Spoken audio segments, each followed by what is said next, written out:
It is session number 6 of the Kojima Productions Report. Mr. Ken Imaizumi, producer of MGS4, and myself, Ryan Payton, we're here to do yet another edition of the report. And on the docket for today, we're going to be answering some fan mail, and we're going to be playing the second half of the interview that we took with Miss Muranaka. Thank you so much for tuning in, and thank you so much for your comments.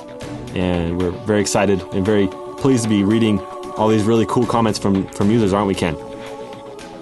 May I talk? You can talk. Oh, okay. Hi. Hi, Ken. How are you? Good to see you. Good to see you again. And you look tired. Yeah, just a little. Mm-hmm. Yeah. Is MGS4 development getting on you? Yeah, well, you know, we have to figure out lots of stuff, like the new technology stuff. Right. Yeah. Anyway. It's looking good. Yeah. So far. Well, that leads into a question that came in from a user, so let's get right into the mailbox. Okay. All right. This is from a user named Fuzzy Squash. Fuzzy Squash. Great name. Great name. And great question. He says, Ryan, can you give us an update on how MGS4 production is coming along on your next radio report? Thanks. Thank you. Thank you, Fuzzy Squash. Yeah. That's a good question. Well, can we help him out? Can we reveal a little bit about MGS4 production? Sure. Yes. No problem. Well, yeah, you know, we have a lot of secret stuff, right? And we can't tell you the whole thing, but maybe we can share some like latest news. Right. Well, we got permission. Permission, yes, permission from Mr. Hideo Kojima. Right, and we got it late last night. You called me about what time was that? Midnight. Yeah. And you said, Ryan, Good news. Good news. We can let out a few more bits of information about the production of the game. Yeah, because you know, lots of people wrote feedback, and they're like, why are you guys talking about pizza all the time, drink and stuff? You know, we wanted to hear about more Metal Gear stuff. So we can talk about a little bit about the MGS4 production in particular. What are we going to talk about this week? Okay. We're going to have a motion capture session pretty soon. And yeah, we're going to be really, really busy. So is that starting next week, right? Yeah, starting next week. Great. But you're not going to be there to oversee it. Yeah, you know, in some reason, you know, we have to go to business trip. Yeah, research trip. Where are we going? We're going... Shoot, where were we going? I guess you could say someplace between South Africa and, I don't know, maybe Norway? That's too big. That sounds like, you know, from South Pole to North Pole. That's a sound. Well, there's some room for maneuver.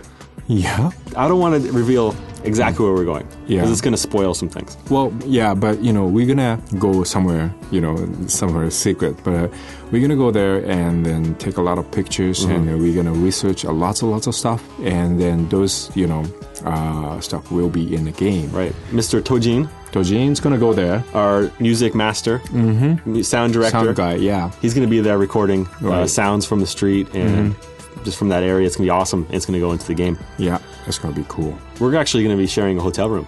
Oh, really? Mr. Tojima and I. Be careful, okay? Be careful of this guy. Whoa, look out. Ryan, be careful. I'm going to be careful of him. Yeah. So, motion capture is next week. And is it all set up? All set up, yeah. Well, yeah, we are trying to set up right now. All right, from Adamska. He says he's very curious about the art of Mr. Yoji Shinkawa. And he wants to know how much freedom Mr. Shinkawa is allowed when designing a character. Oh, and yeah. I was wondering if you could answer that question. Okay, well, you know, maybe the best way is to just bring Yoji here, but, you know, he's too busy right now. Right. And that's maybe, you know, good question. Because I was wondering the same kind of question too. That I found out lots of stuff, cool stuff. Like Hideo gives some kind of concept, details, and you know what kind of guy, or male, female, hairstyle and faces like that. You know, the big muscle or the skinny, or some details. Okay. You know, to Yoji, and then plus concept. This guy is blah blah blah blah. Right, he's a boss character, right. And maybe, sometimes he gives like, this character's personality and stuff. Then Yoji then start to draw some like a concept art. One day, I was really surprised because we have a meeting like every Friday. Okay. Some team leader meeting, and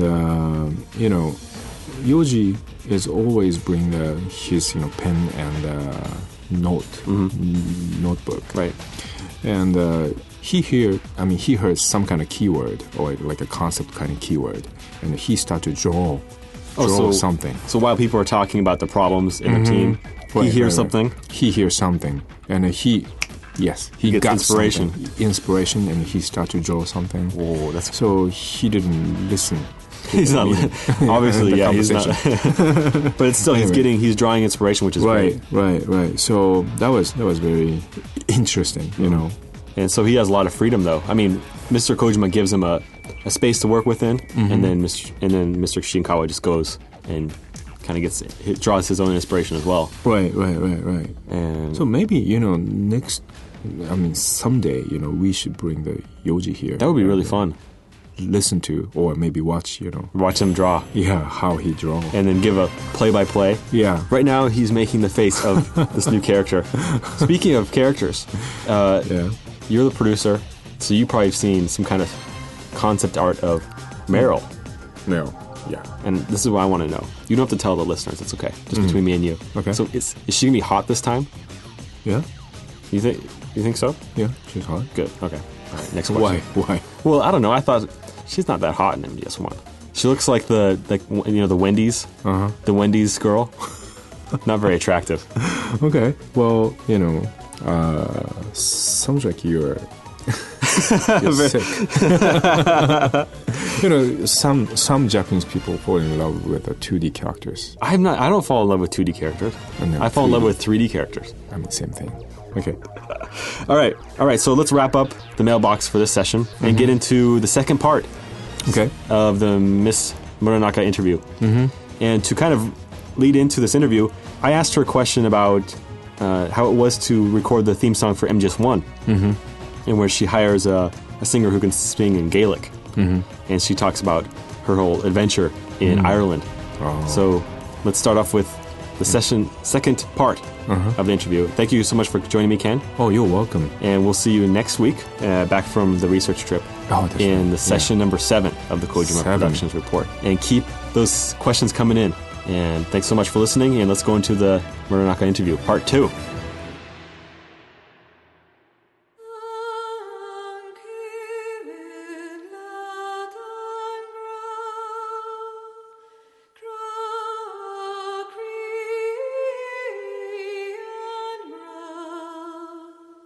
Why did you choose Gaelic as a language for The Best Is Yet to Come? Well, the French is kind of common. Spanish is very common. And Portuguese is kind of common, too. So I said, but really, at that time, this is before Titanic. Before Titanic just hit the market. So I'm always ahead of people. Right, of course. You were 10 years before American Idol. Right. That's right. So, and I just came up with the idea of Gaelic, and nobody knew that language. And I was just fell in love with the Irish music, the traditional one. Now the Anya is really, really big, but before that, nobody knew, that kind of music ever exists. So I presented to Mr. Kojima and Mr. Muranaka Sound about, I had a bunch of CDs, this is Gaelic music, and, and they just loved it. So, like you mentioned, nobody was doing Gaelic music. No. But, so I think it leads into the question, how do you find somebody who can sing really well in Gaelic? Wow, it's I went to I Ireland. want to know. Yeah, you went to Ireland. Yeah, I figured that's the best place to find a singer, right? So, you just go to Ireland and then you put some posters on the wall saying... No. Since I was, I have a really, really good network. I'm really, really thankful because I started out as a jazz pianist, and I had a fortunate to produce records on my own, and I'm connected with all the international department A&R and the people. So if I want to make something, I could make a phone call and say, hey, do you know anybody, anybody in the island? So my A&R director was actually going back and forth in Ireland, and he was producing one of the, not the Irish singer, but he was producing Mary Black at that time, and he was going back and forth to London and Ireland. So he just had a connection. He knew somebody there. He knew his friends and friends, so he connected me with another friend. And then I got introduced to the engineer who was the engineer for Riverdance, the original Riverdance. And he was working at that time, Riverdance mixing, and he was doing like, Metallica? Yeah, he was like an engineer for that. No kidding. Wait, so he was doing Riverdance and Metallica? Yeah. And, well, this is really small. The island is like really small. It's like probably, God, the city of smaller than Minatuku, I think. It's really small, you know. There's nothing there. It's just so remote. I mean, you go there and all you see is just the green grass, like nothing there, you know? And so that's where you found the singer? Well, I found the singer before I went there, and there's like choices that I had, and she was already an artist.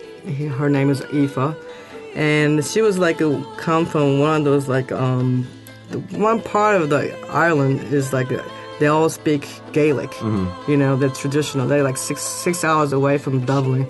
That's where the Anya come from, and the Clonada. And she was like produced by one of the Clonada sisters, like a Clonada. And so she was already a well-known singer at that time. So I contacted her and asked her if she could come. And she drove 6 hours. No kidding. To record the music. And this was unbelievable. Everybody came, and we had like close to 20 people in the studio singing, like choirs and everything. Sounds really cool. Yeah, it was really interesting. And it must be interesting to, you know, when you're recording this theme and you're explaining it to people that you're recording this for a game. Oh, they have no idea.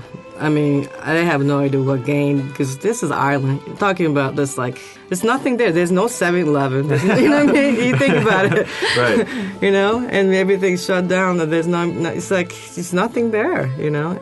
And the studio is just like, God, the worse than any amateur studio I ever went to. I walked in, I was like, oh my God, I have to record here. There's no SSL, there's nothing there, you know? It's just ridiculous. It's like no soundproof. I hear, you know, chicken, I hear cows, I hear everything. You can hear cars?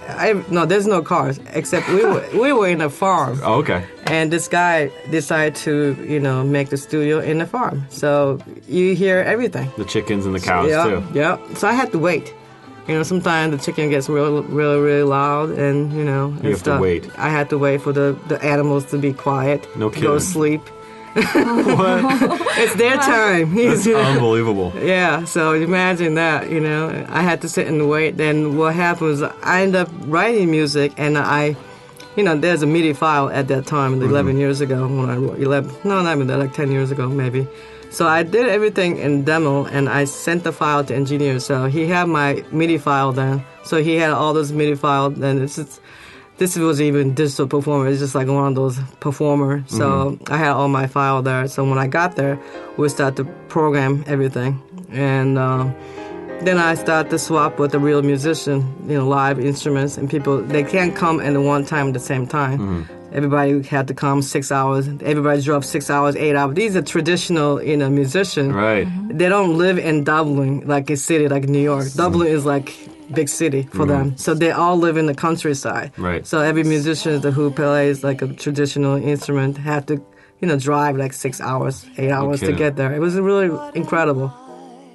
But first of all, they couldn't understand that I'm the one is actually writing music. Right. And because they're not really used to see the traditional Gaelic music is just like standard, you know, like a traditional music. So they're not really used to singing. First of all, she's not a studio musician because she's so used to singing the traditional music. That's what they do. They just sing standards, you know, that they have for like thousands of years, you know, and pass on for whatever. So there's no music. The people just pass on through years or whatever, you know. So that's what she ever sang. So she have no concept to read music or even to, you know, perform original music. And so this was her first gig, actually, to really sing different types of music. That's really cool. Yeah. So, And I wrote everything in English. So when I got there, the first day when I got there, and I realized my English was too long. I had a translator translate from English to Gaelic. And so at that, when I first went there, first day I got together with the translator. She started translating. Then she said, well, this is too long. We had to cut it, So then I found out her key was totally different than the key that I wrote. So there's no music store except the music store. They sell like recorders and like bouzouki and like a traditional type of music, instruments. So I picked up the recorder. Luckily, I could play the recorder. So I went back to the hotel and I started transposing every note. And I started rewriting everything. With the recorder? Then I started I need to change everything. Now that I need more like a different section, so I started rewriting the music again. And it's in a hotel with the recorder. Does Mr. Kojima know this story? I don't know if I... This is a great story. I don't know if I ever told him. And you always bring the fruit? No. I ended up buying it. You just bought it at some kind of store? I bought it, recorder. And I bought the little, like a drums. Right. And I ended up using that. In the recording? Yeah. You can hear it? Yeah. Boom, like that low end. Right. That's me actually playing the drums. That you bought at a store that same week? Yeah. Or... I thought, that is an interesting drum. Let me get that. And I brought that in recording. It's like, you know what? I can use that. Then I start, recording. Then I put that in a sample. Then I use that every section. That's so cool. Yeah. Really? So you have that ethnic feel. Definitely. Yeah. Definitely. And all those guys who's playing the sessions actually play for the river dance. Oh, they were playing in the same... Yeah, the music for the river dance. And also the choirs. The guy who arranged the choir arrangement for me was the conductor for river dance and arranged for the river dance. Well, do you have any other future plans to compose songs in exotic languages? That's a question from one of our listeners.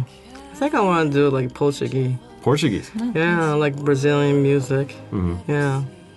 That's a good idea. Yeah. I think the language is fascinating, and it's just so romantic, So you're not finished in recording songs in different languages then? No, there's so many. Oh my God, you know how many languages out there that we don't even know, right? Exactly. God, it's just amazing, It's the language that I'm talking about is just like a mainstream, It's not even like other things that we don't even know. Yeah. So if you try to make the music for another language, so are you going to try to find someone who can translate or making the lyrics? Or? Yeah. No, I like to write my own words. Oh. Yeah, because I think, that's important. Yeah. Then I find a translate to translate. Yeah. And sometimes it doesn't work. Or it's accent, the sentence. Well, actually, it's when you translate, especially Japanese and English, that's kind of easy, but it's still, like, Japanese music is so different than American music. So, and I had a project that they wanted me to translate Japanese into English. So that was kind of difficult, or vice versa, Well, I don't know, maybe vice versa would be easier, because in Japan, they accept a lot of music in English. Right. They throw in so many English phrases. Right. Yeah. Just to kind of go into your background a little bit, is that you studied abroad in Chicago. Right. And what was that like as a Tokyo native? It's cold. That's all I can say. It's cold there. Yeah. I went there when I was 11 years old because my father got transferred to Chicago. And I had no idea how cold it was until I went there. I mean, it's just ridiculous. It's so cold. And now, because we didn't know better, now I'm in LA. It's like, wow. I tell my mom, so how come we didn't move? Right. Are we like really stupid? We had no idea. How long were you in Chicago for? Oh, God, 14 years. No kidding. Yeah, that's crazy. Well, do you have fond memories of the city? Yeah, I love Chicago. Yeah, a lot of music, a lot of musicians, a lot of good food, and it's always good music there. Did Chicago did it influence your music at all? Yeah, blues, jazz. If it wasn't for Chicago, I don't think I have a job actually. Because I started playing professional when I was 16, and that is the only thing. Actually, the jazz musician was the only thing that really embraced me. And I went to this one of those school, really. Like, I don't know. Nobody was there. I was the only Japanese going to school. out of 3,600 people. Wow. And it's like nobody's there. It's like, it's a long time ago. Sure.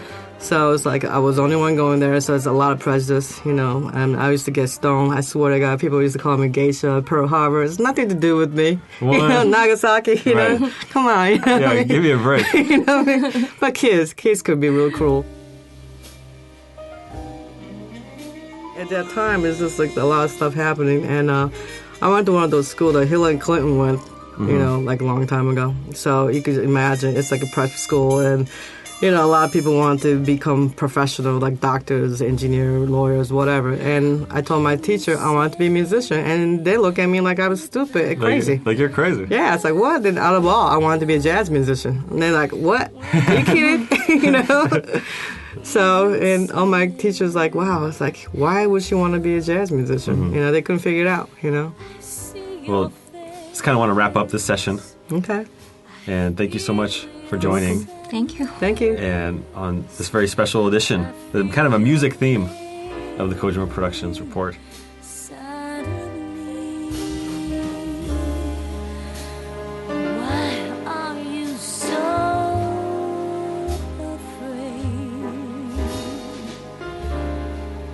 How can you go on living in the past?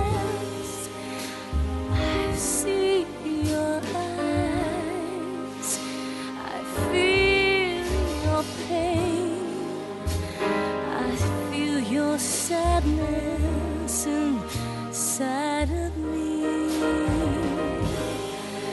Open your heart, smile for me.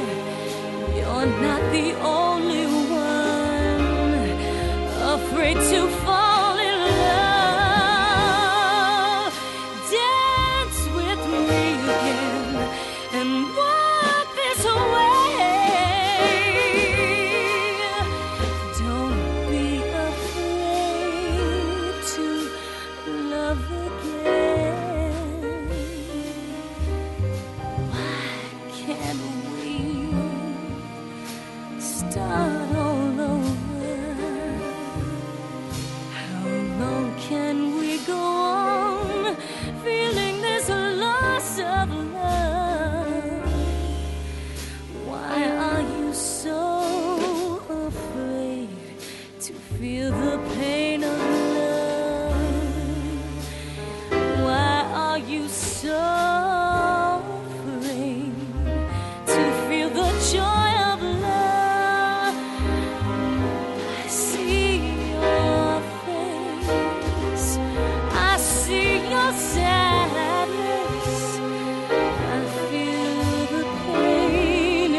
can you say goodbye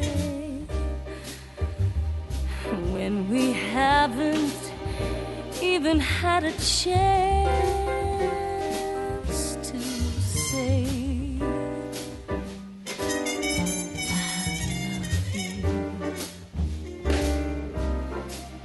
yes, I do.